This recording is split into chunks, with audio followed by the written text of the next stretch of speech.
বিশ্বাস আজিৰ এই পাৰ্টিৰ মজিয়াত মই কথা দিছো আস্থাৰ বিশ্বাস ৰাখি মই সকলো জাতি জনগোষ্ঠীৰ লগত মোৰ এই পিছপৰা জনগোষ্ঠীটোক হাতে হাত ধৰি একেলগে খোজ মিলাই শিৱসাগৰক ধুবুৰী বনাম, ধুবুৰীক শিৱসাগৰ বনাই, বৰাকক শিৱসাগৰ বনাই, তিনিচুকীয়াক ধুবুৰী বনাই একেলগে একত্ৰিত কৰি সমন্বয়ৰ বাৰ্তাৰে উন্নয়নৰ বাৰ্তাৰে আমি একেলগে অসমখনক আগুৱাই লৈ যাম। নহয়, এইটো বৰ অসম নেকি? তাৰমানে বৰ অসমৰ জেগাত মিয়া অসম বুলি কৈ দিয়ক। বৰ অসম আৰু মিয়া অসমৰ মাজত ডিফাৰেন্সটো গৌৰৱ গগৈ বুজি পাই নাই নাজানো মই। শিৱসাগৰ যদি ধুবুৰী হয় তেতিয়াহ'লে বৰ অসম নহয়, সেইখন মিয়া অসম হ'ব। গতিকে এই কথাবিলাকতে আমাৰ আপত্তি যে কংগ্ৰেছে যি ধৰণে মিয়াৰ ওচৰত আত্মসমৰ্পণ কৰিছে সি অসমীয়া জাতিসত্তাৰ প্ৰতি এটা ভাবুকি আনি দিছে। আৰু কংগ্ৰেছৰ যদি অসমত তেওঁলোকে আৰু এবাৰ শাসনলৈ আহে গোটেই মিয়াই অসমখন লুটিপুটি খাব। চাওক, আজি কংগ্ৰেছ দলৰ যি তথাকথিত যোগদান কাৰ্যসূচী হৈছিল তাত এটা অতিকে গুৰুত্বপূৰ্ণ নিন্দনীয় কথা কোৱা হৈছিলে যে আমি ধুবুৰীক, শিৱসাগৰক, তিনিচুকীয়াক আমি ধুবুৰী বনাম। ধুবুৰী মানে কি?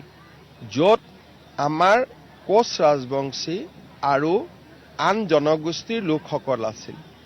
বাংলাদেশী লোকসকলৰ আগমনে এতিয়া ধুবুৰীত 85% লোক বা 80% লোক বাংলাদেশী মূলৰ হৈ পৰিছে। তাত এতিয়া আমাৰ হিন্দুসকল একেবাৰে সংখ্যালঘু। এতিয়া ধুবুৰী বনাম মানে কি? তাৰমানে শিৱসাগৰ আৰু তিনিচুকীয়ালৈও আমি বাংলাদেশী আনিম। যেনেকৈ আমি ধুবুৰীত আমি হিন্দুসকলক সংখ্যালঘিষ্ঠ কৰিলোঁ, বৰপেটাত কৰিলোঁ, বা আমি বঙাইগাঁৱত কৰিলোঁ, বা আমি আমাৰ গোৱালপাৰাত কৰিলোঁ, তেনেকৈ আমি শিৱসাগৰ আৰু তিনিচুকীয়াকো কৰিম।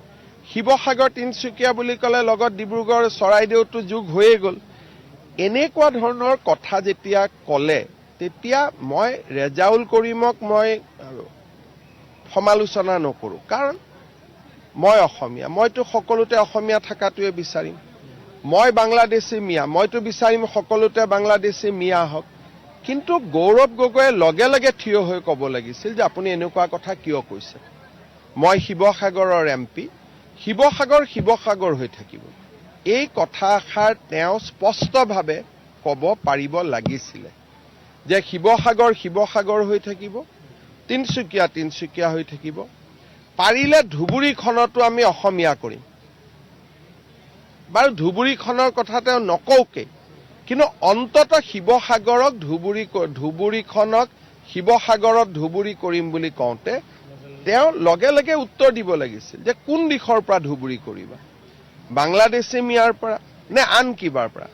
বাকী সকলোতেতো শিৱসাগৰ এনেই আগবঢ়া, শিক্ষা, সংস্কৃতি সকলো ক্ষেত্ৰতেতো ধুবুৰীতকৈ আগবঢ়া হৈয়ে আছে।